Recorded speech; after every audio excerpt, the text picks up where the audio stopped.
Gospodin John Henry Westen dolazi iz Kanade, iz Otave. Susnivač je glavni urednik, kako sam spomenuo u uvodu, internetskog portala Lifesite News, koji je prvi i najveći pro-life i obiteljski internetski portal od 1997. godine. Tu stranicu godišnje posjeti oko 23 milijuna jedinstvenih posjetitelja, a stranica bilježi i oko 60 milijuna pogleda godišnje. Vijesti portala Lifesite News čitaju se po cijelom svijetu i predstavljaju ključno oruđe u obrani vjere, života, obitelji i sloboda diljem svijeta.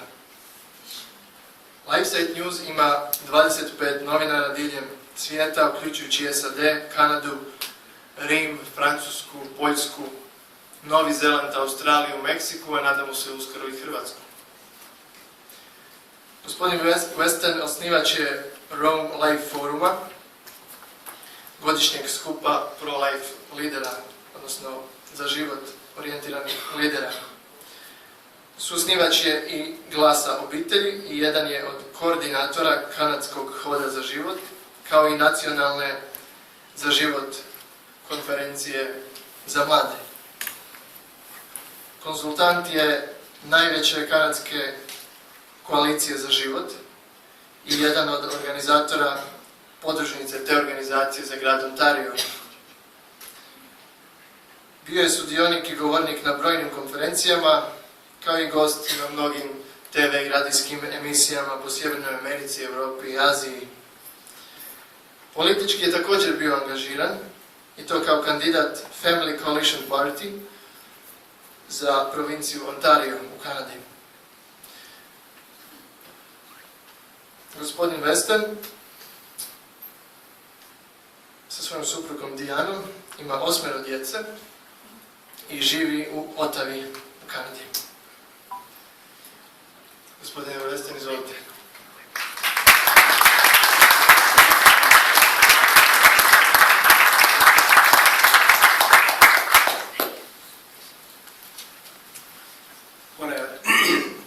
Start, if you would, with a short prayer, if you don't mind. In the name of the Father, the Son, and the Holy Spirit, amen. Eternal Father, in the most holy name of Jesus, by the infinite merits of his most precious blood, we beg thee to send thy Holy Spirit with his graces and healing powers upon all of us here, that we might know thy truth and hear thy word. We ask this by the powerful intercession of Blessed Mary, ever Virgin, Patris et Filius et Spiritus Sanctus. Amen. I want to thank Luca, Ivan, Vice, although he's probably not here, and all of those leaders at Vigilare for putting this on and for inviting me. It's been a great grace for me to come to Croatia.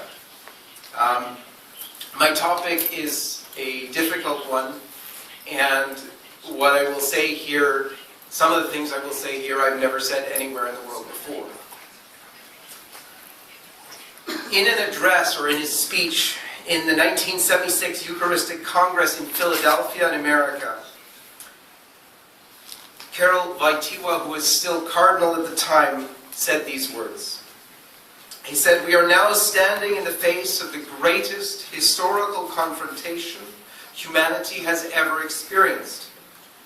I do not think that the wide circle of American society or the whole wide circle of the Christian community realize this fully. We are now facing the final confrontation between the church and the anti-church, between the gospel and the anti-gospel, between Christ and the antichrist. The confrontation lies within the plans of divine providence. It is therefore in God's plan and must be a trial which the church must take up and face courageously." In his 2005 book, Memory and Identity, the Pope, now St. John Paul, suggested that the worldwide push for same-sex unions was part of an ideology of evil. He said, and I quote, "It is legitimate and necessary to ask oneself if this is not perhaps part of a new ideology of evil, perhaps more insidious and hidden, which attempts to pit human rights against the family and against man. And today we have this exactly. Under the guise of fighting homophobia or sex education, freedom of choice, LGBT rights, non-discrimination, we are experiencing the imposition of gender ideology. An ideology that is asserted all over the world with a kind of a religious fervor. It's very unlike the Christian faith, however, because this set of beliefs is imposed rather than proposed. It is the intellectual underpinning, if you will, of the homosexual movement. It proposes that a person's sex is not biologically determined, that it was socially constructed, and that individuals should have the choice to determine their own sex. It's a belief system that denies bodily reality and forbids even the consideration of the risk factors associated with abnormal sexual activity. It employs the educational system, national legislation, attacks on religion and the church in an effort to achieve total adherence. And there are dire implications because this ideology has been taken up by governments and is being written into legal codes all over the world. Now that gender theory has been widely adopted, gender ideologues insist that society must not only tolerate, but positively accept any kind of sexual orientation. As I said, this is really a new religion. It has profound religious implications as well. Pope Benedict explained that, and I quote, "the profound falsehood of gender theory, the anthropological revolution contained within it." He described gender theory as people disputing, and I quote, "the idea that they have a nature given by their bodily identity that serves as a defining element of the human being. Rather than acknowledging that God created people male and female, the theory contends that these are social constructs, and now we may decide for ourselves." He said, "when the freedom to be creative becomes the freedom to create oneself, then necessarily the maker himself is denied, and ultimately man too is stripped of his dignity as a creature of God, as the image of God at the core of his being." And Benedict said, the defense of the family is about man himself, and it becomes clear that when God is denied, human dignity also disappears. In fact, it was your own Croatian bishops that put it best, I thought, when they said, "So man, under a gradually increasing impression of his own power, and convinced that there is no natural preset order of things, increasingly began to put himself in the place of God and claim a role for himself, omnipotent creator and legislator, whose freedom is absolute." Now, this new religion that we face, especially in the West, but you guys are seeing it here as well, really has a satanic origin. Philosopher Peter Kreeft, a famous Catholic philosopher in the United States,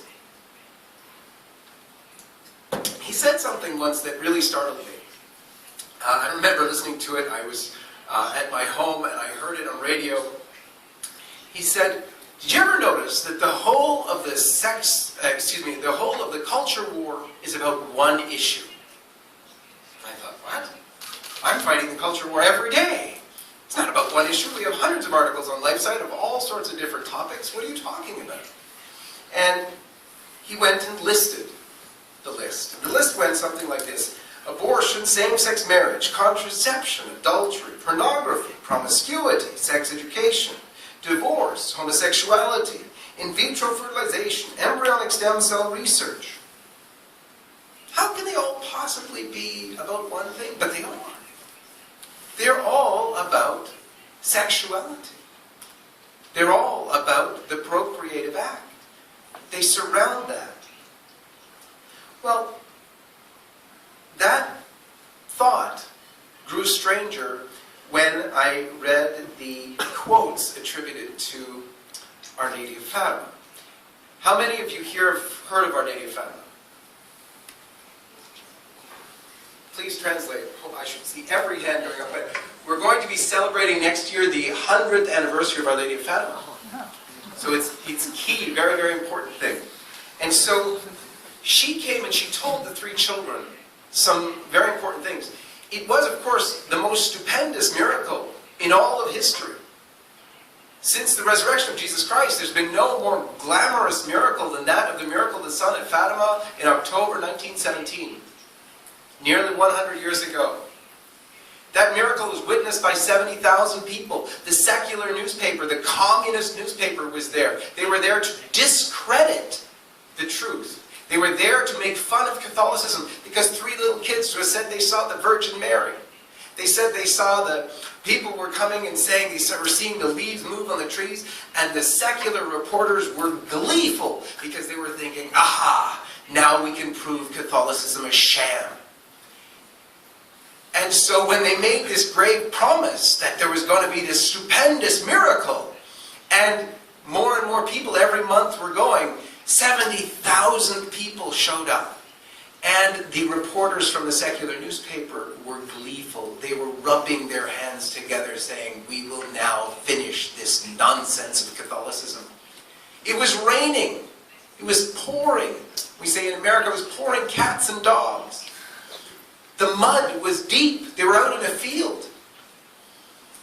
And when they knelt down, the little children, there were people shouting, let's go home, look at this nonsense. Here we are in a field drenched, full of mud. And yet we know the end of that story. The end of that story was this most stupendous, incredible miracle. The sun started to rotate on itself in the sky. Different colors were shone. The sun actually did a dance in the sky. And then the sun plummeted toward the earth. People yelled and screamed and got on their knees and confessed their sins. They thought it was the end of the world. People also, there was another miracle because they found themselves dry. They'd just been soaking wet 10 minutes before. But everything was dry. So, what did Our Lady come to tell us? Why did heaven send the greatest miracle ever in 1917? What was it about? What did she tell the children? Well, one of the things she told the children is very important to us today. All of life is about one thing. All of life is about getting to heaven. Yes, you're going to get a job, and you're likely to get married, and God willing, have children, and have a happy life.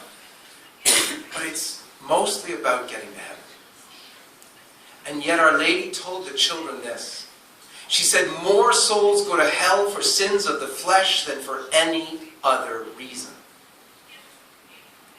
More souls go to hell for sins of the flesh than for any other reason. She added that fashions will be introduced that will offend my son very much. And she also said, woe to women lacking in modesty.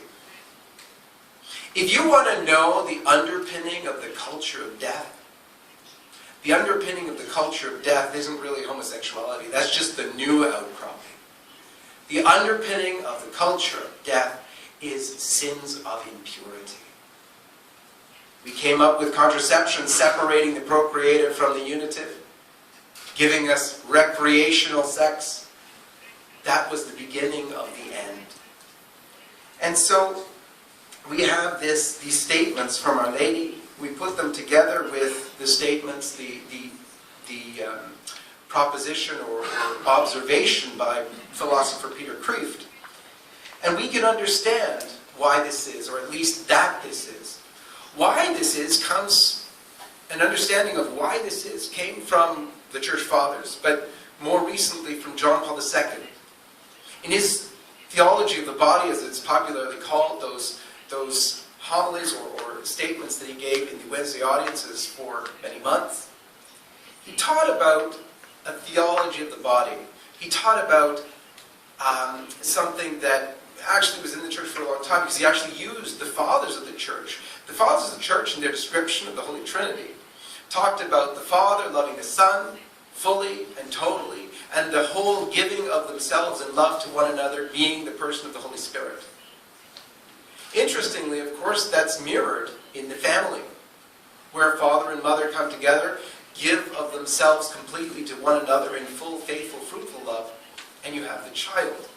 So that image of the Trinity was stamped in mankind from its very beginning. God wants for us eternal salvation, to join him in the beatific vision, to join him in that Trinitarian relationship. And so right from the beginning of Adam and Eve, gave us that example of the family to which we're called in eternity. That example of the Trinity to where we're called. So if you're Satan and your number one job is to keep people out of heaven, away from heaven, you want to distort the number one image that God used to exemplify the Trinitarian life. In Corinthians, St. Paul talks about it. He says a quote that I think every teenager, when they read it, thinks they understand. St. Paul says, maybe it's Ephesians, but he says, and this is why a man leaves his father and mother, is joined to his wife, and the two become one flesh. And all the teenagers say, oh, I know what that's about. Except in the next line, he says, and I'm speaking about the relationship between Christ and his church. So here we have this image of family life, of this intimate relationship between husband and wife, being the model of Christ's relationship with his church, of the Trinitarian relationship to which we're all called. And now it makes a lot of sense that Satan has focused his energies there. As I said in the beginning, this new religion, of anti-religion, if you will, is imposed rather than proposed. There's an author by the name of Gabriele Kubi. She is a sociologist from Germany. And she wrote one of the key works documenting the harm that the sexual revolution causes. She said it this way, and I quote, "A new totalitarianism is developing under the cloak of sexual freedom. The destruction of the family uproots every single human being. We become atomized human beings who can be manipulated to do anything." Gabriele Kubi is a friend of mine. She's a wonderful Catholic. She is a warm and loving, caring woman. She suffered too. She's a convert to Catholicism. But she's one of the most honest, friendly, loving people you will ever meet. But she herself has experienced the kind of persecution I'm talking about. In October of last year, they started a play in Germany. And they called the play Fear. And in the play, they chose 5 women from Germany. 5 women who defend the family. And they put up great, huge posters about the size of this screen of each of their faces. And in the play, they called them zombies. And they had the actors in the play realize that these zombies, and it was her photo, were deadly for mankind and they were trying to kill us. They were resurrected from 1945, from the Nazis. They put false words in Gabriele Kubi's mouth as if she said them.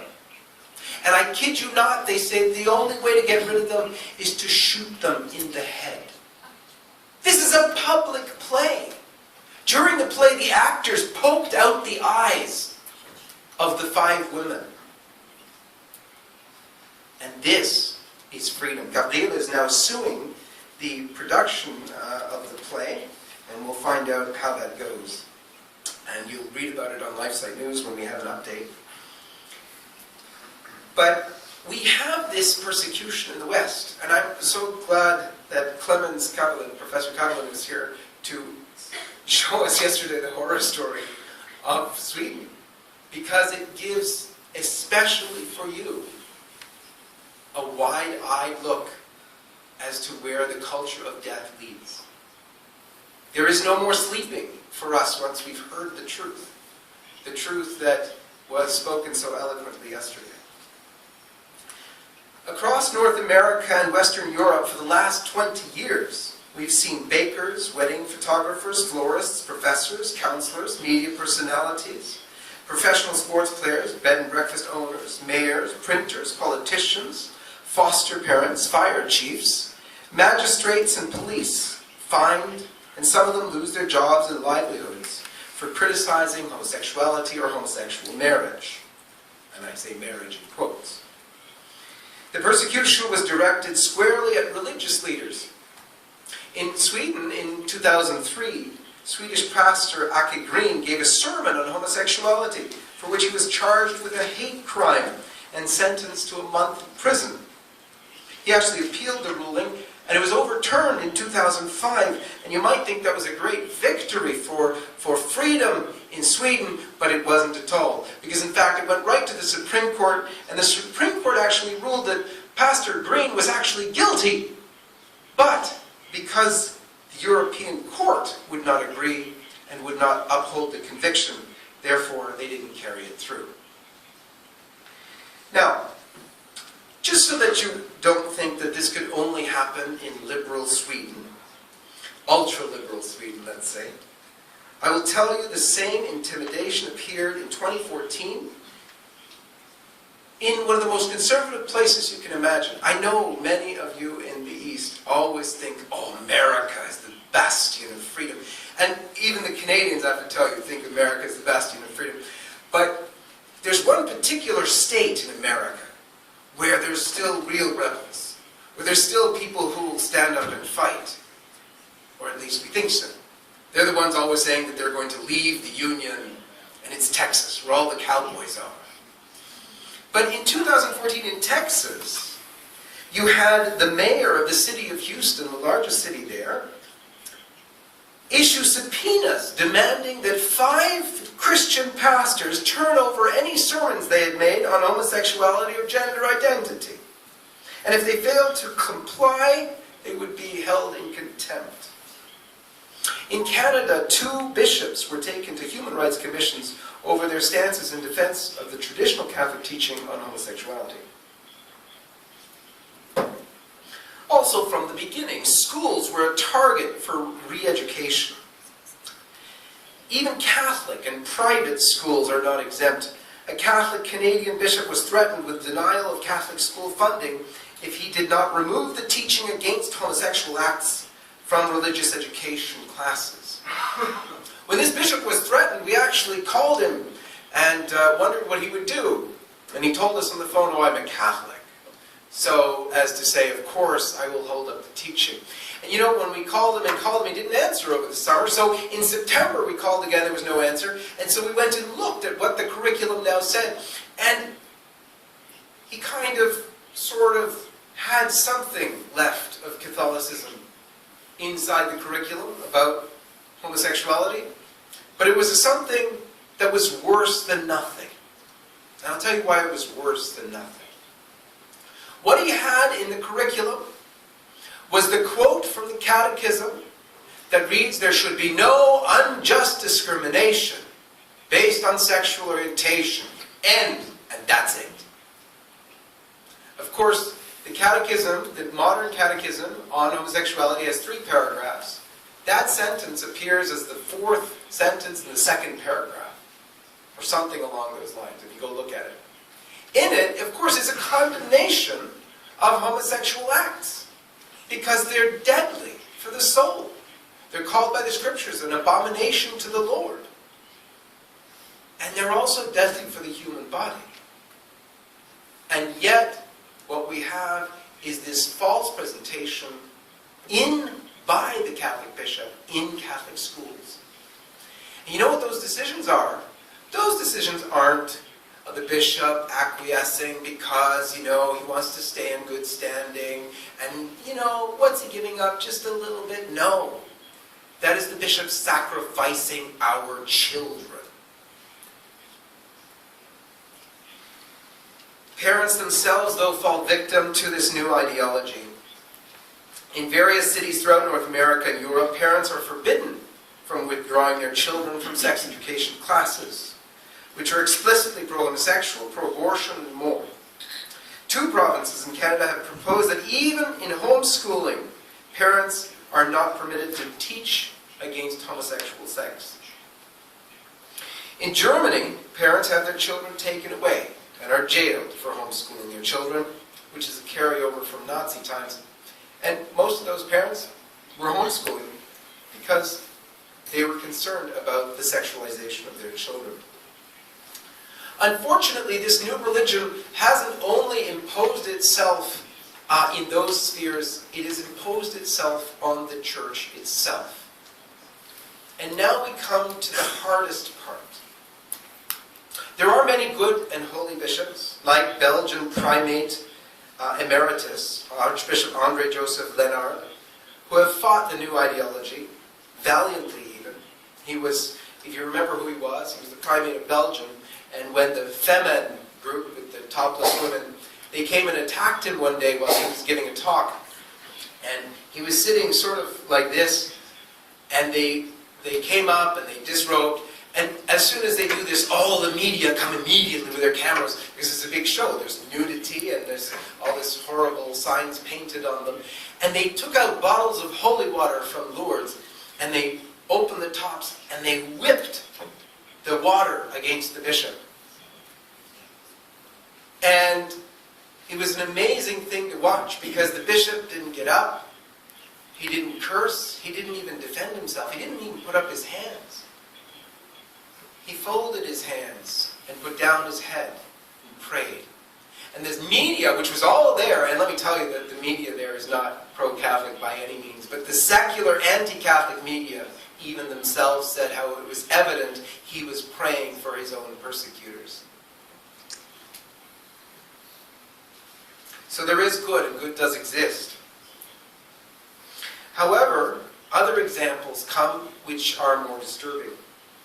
The German Bishops' Conference published a flyer which they call Gender Mainstreaming, a political strategy which wants to contribute to the equality of opportunity between women and men.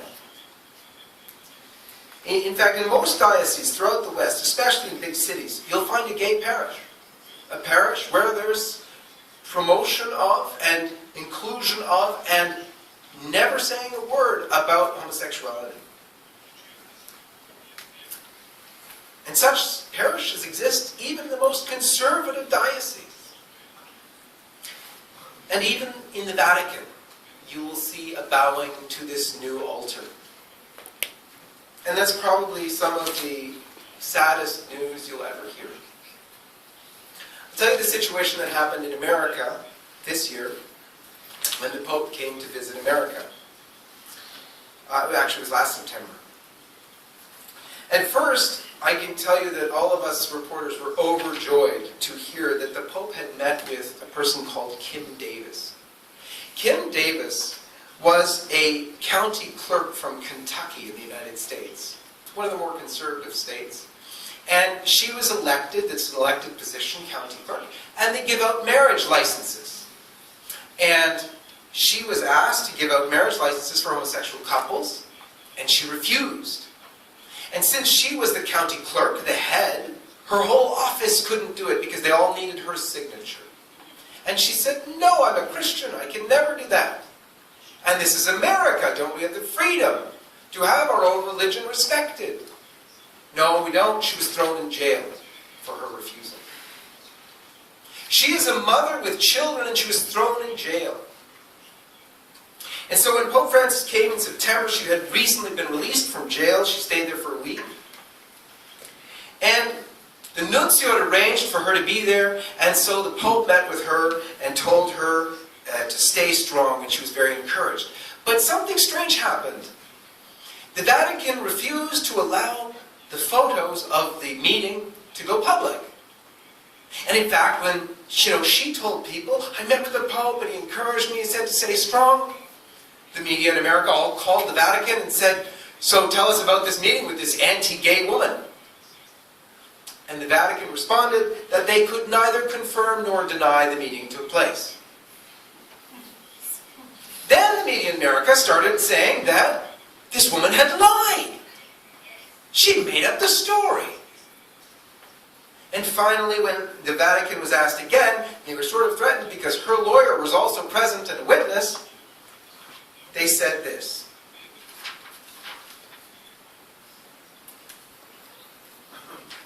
I'm going to try and read you direct quotes just so that I don't get any of this in any way wrong. The only real audience granted by the Pope at the nunciature was with one of his former students and his family. So, the only real audience. So they said, yeah, there were some people there he sort of greeted, but he only had one real audience with a former student and his family. Unfortunately, who was that former student? If you want to know what happened with that, everybody who defended the family wished, in the end, that the Pope had never met with Kim Davis. Because what came after was worse than if nothing had happened at all.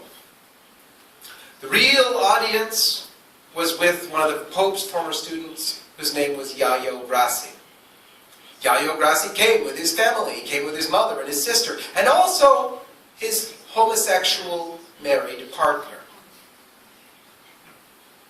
And unlike the Kim Davis meeting, where no pictures were allowed, pictures and video of the Pope embracing Yayo Grassi and his homosexual lover were all over the internet.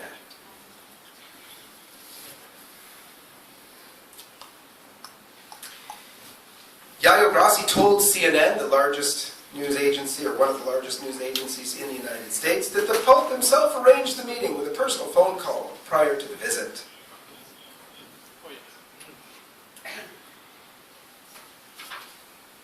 Even more recently,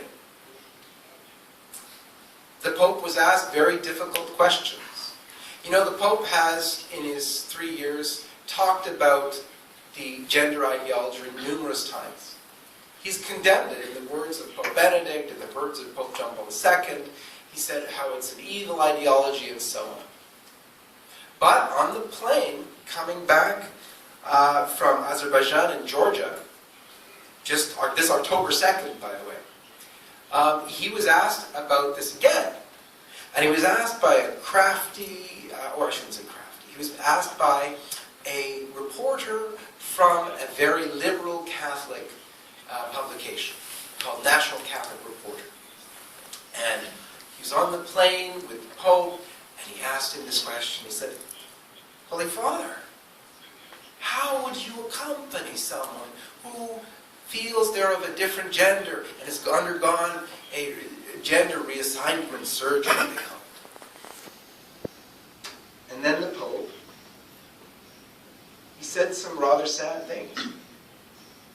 He said that the case was about two women, one of whom had a sex change operation, as they call it, but we know biologically you're always the sex that you're born with. Remember, we have chromosomes, X, Y for male, and so you can't change your sex. You can deform your body to make it look different, and you can take pills to make hair grow or hair stay away, and do all sorts of things to deform and mutilate yourself. Yes, that can be done. However, you can't really change your sex. In fact, the Church has said so in a document already around from the 1970s.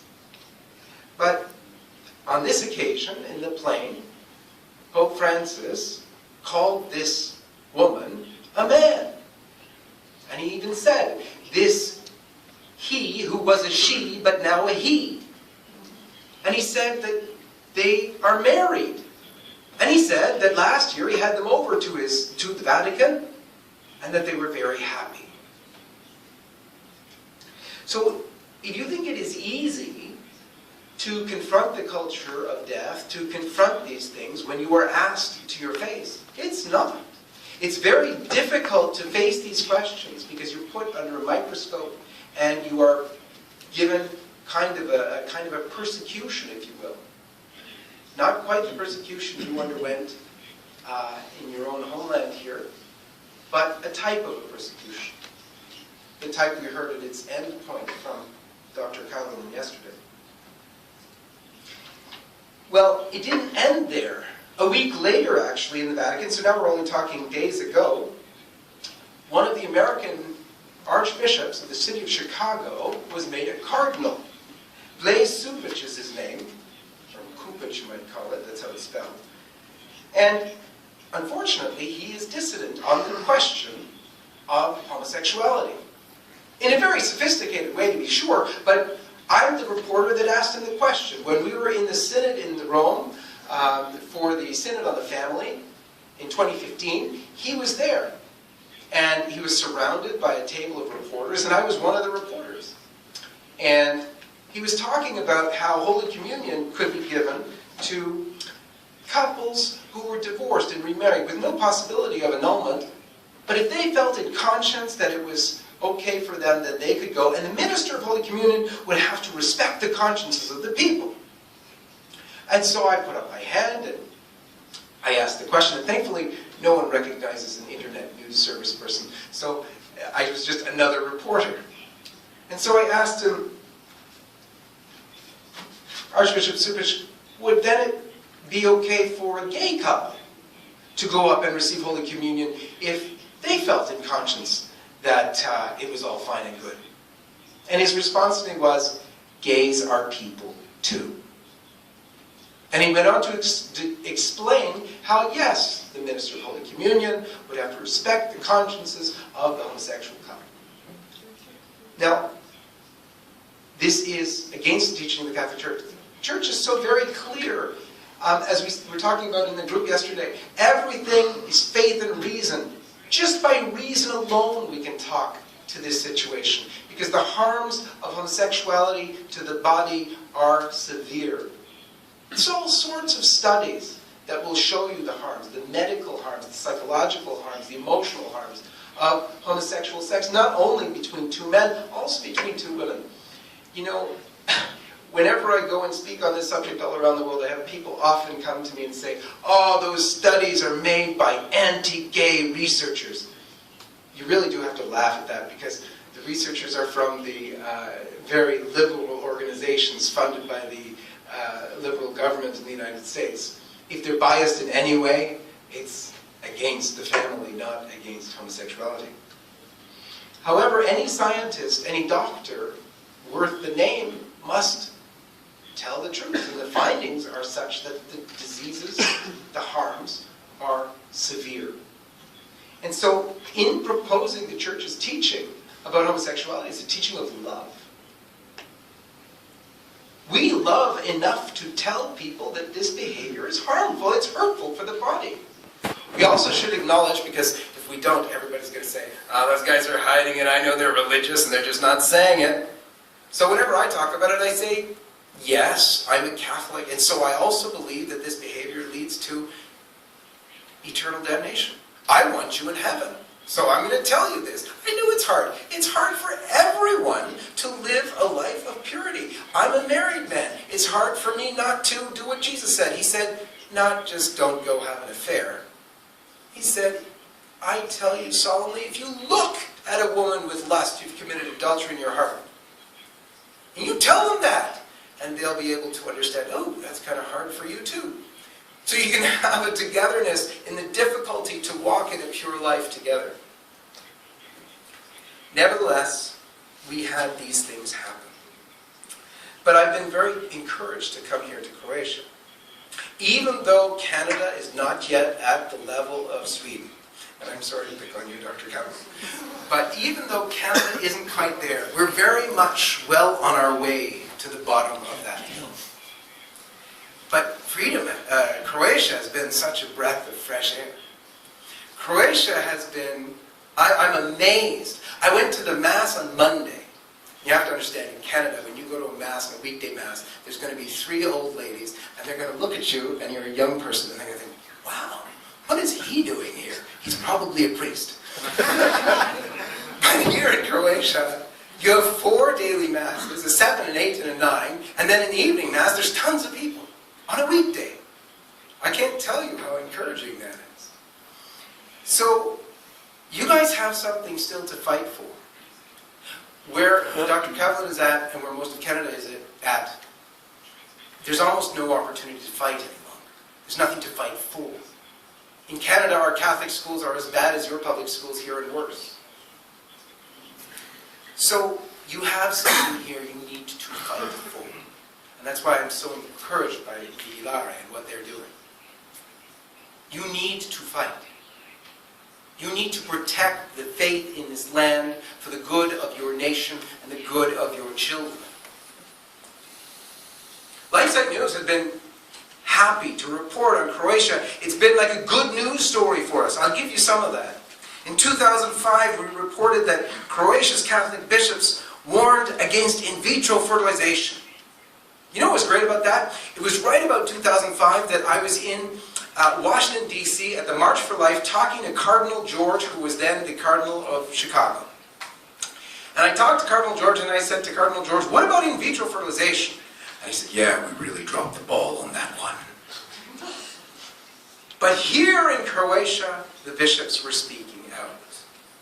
In 2005, your Dr. Anton Lisek from Human Life International reported to us of the 90% drop in abortion since '89. I can't tell you how happy that made us in the West. To read of a victory for life, something we couldn't even imagine. And here it was happening right here in your homeland. In 2008, the Parliament of Croatia banned Sunday shopping, encouraging citizens to devote themselves to the Eucharist and the family. Wow. That is so impossible that we had to check 2 or 3 times to make sure it was real. That is so important. And yet we never hear it. But here, thank God, you do. But there was a difference. Something happened a little bit later. In 2011 and 2012, you guys had some kind of media scandal about who owned the media. A little bit earlier, we heard that George Soros actually was buying up properties in Croatia and involving himself in sort of Croatian affairs after having already overthrown the Georgian government. George Soros, if you don't know him, is a billionaire, and he toppled the Georgian government, and wherever he goes, he works to promote abortion, same-sex marriage, and the whole agenda. So you had a change, and we could see the change from Canada, from America. We could see that, sex education was starting to be pushed, and then the revolution came. Judith Reisman came to Croatia, and it was incredible. That this woman who, throughout America, I mean, people know of Judith Reisman in America, but, she's another researcher, and the homosexual LGBT lobby is so entrenched that nothing matters. Remember, she talked about how Alfred Kinsey, the head or lead researcher that gave the impetus to the sexual movement, actually abused children and paid someone to sexually abuse little babies. And that revolutionized Croatia back in 2013. And of course, the people who were proposing such things went and hid themselves somewhere else. It was actually glorious to report in 2013 that your constitutional amendment defended marriage. But you could already see the encroaching culture of death when just a little while later, 7 months later I think, the Parliament approved of same-sex life partnerships. These things don't make any sense because it's always a stepping stone to same-sex marriage. How can you approve something that's so incredibly harmful for these people and say, oh, we're just not going to give you marriage. We're going to give you this other thing that looks like marriage and sounds like marriage and is everything but marriage, but just not the name. That's ludicrous. Then the homosexuals can rightfully say, well, then you must just hate us. Because if there's no reason to give us marriage, not to give us marriage, then there's no reason, if there's no reason not to give us this same-sex union that's the same as marriage, then there's no reason to not give us marriage. Yet there is a reason, because it's so harmful for you. But we don't say that, do we? I hope here you do. In just this year, we were very happy to see your first March for Life with 15,000 people. And it's been great to report on Croatia. I want to tell you a little bit about ways forward. I was really riveted by the discussion yesterday I heard you discussing things that we have watched throughout the world for 20 some odd years. LifeSite is like watching the decline and fall of civilization throughout the world. We've literally watched as over 20 nations have fallen into same-sex marriage. We've watched as most countries have fallen in their demographics to almost irreplaceable rates. And we've watched this go on and on, with Croatia and Poland being happy exceptions. But something was very important that was said yesterday. And it is key, especially for youth leaders in the movements for life, family, for faith, and culture to hear. It was actually not said during the talk. Dr. Alexander Stepkowski, I'm probably not pronouncing it right, so excuse me, but he said something, and it was like a throwaway comment while he was sitting here in his remarks. He talked about lobbying the bishops. I can't tell you how important that is. It is something that has never been done properly in all of America. And it's my firm conviction that the way the church goes, so will go the family, and so will go society. It's in the shepherds of the church that we have the strength from Christ to continue. And we need to do it. And throughout history, that has been proven true. But you know, throughout history, where the shepherds of the church have fallen down, it was the faithful that made them stand back up. And that's you. How many of you here, when your bishops were doing amazing things 8, 10, 12 years ago, were sending them a letter of thank you, or calling them, or seeing them in the shop and just saying, that was awesome? Put up your hands if anybody sent a letter to the bishop and said thank you. And that's the problem. Because that's what we all did, all over the West. No one said thank you, but I guarantee you, when they did all these things, the bishops, they got all sorts of complaints. They got complaints from the international community. You know, they were bugged by different countries. But if they're good Croatians, they're not going to mind. But you know what? The company of activists on the other side are not stupid. They have activists in your own country. And they give them the letters to send. And so they browbeat your religious leaders whenever they say something good. And so they need to hear from you to thank them for doing good.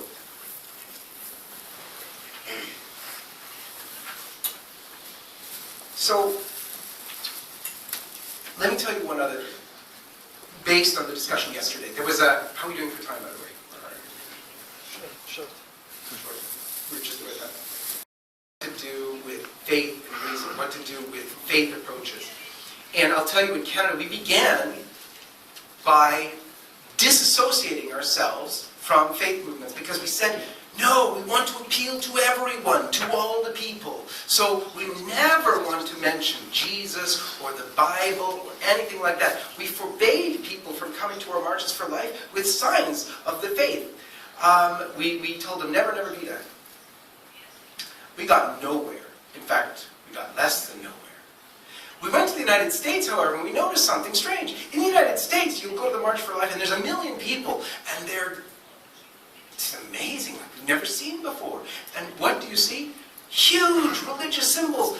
People carrying Our Lady on their backs and a big statue, and around it, and priests and nuns and monks, and there's so many of them you'd think you've gone to a religious convention. Because all throughout the crowd, and I stand usually in a building and take pictures from the top, you can see these hundreds of different nuns and priests and orders and everything. It's amazing to see. They don't alienate their faith, because that's where the people are. If you look at the pro-life movement in Canada, which has tried to make it a non-religious movement, you'll still see almost all the people that come out are Catholics. Almost all the people that come out and give money are Catholics. Some evangelical Christians too, but they're almost all Catholics. So there's a lesson there that we eventually learn, and that is not to alienate faith. So let me just, in conclusion, speak about what's coming. Cardinal Caffarra was written by Sister Lucia. Sister Lucia wrote him saying that the final battle between our Lord and the reign of Satan would be over marriage and the family. And Cardinal Ratzinger, in his book before he became Pope, wrote these words. He said, "The church will become small and will have to start afresh, more or less from the beginning. She will no longer be able to inhabit many of the edifices she built in prosperity. As the number of her adherents diminishes, she will lose many of her social privileges.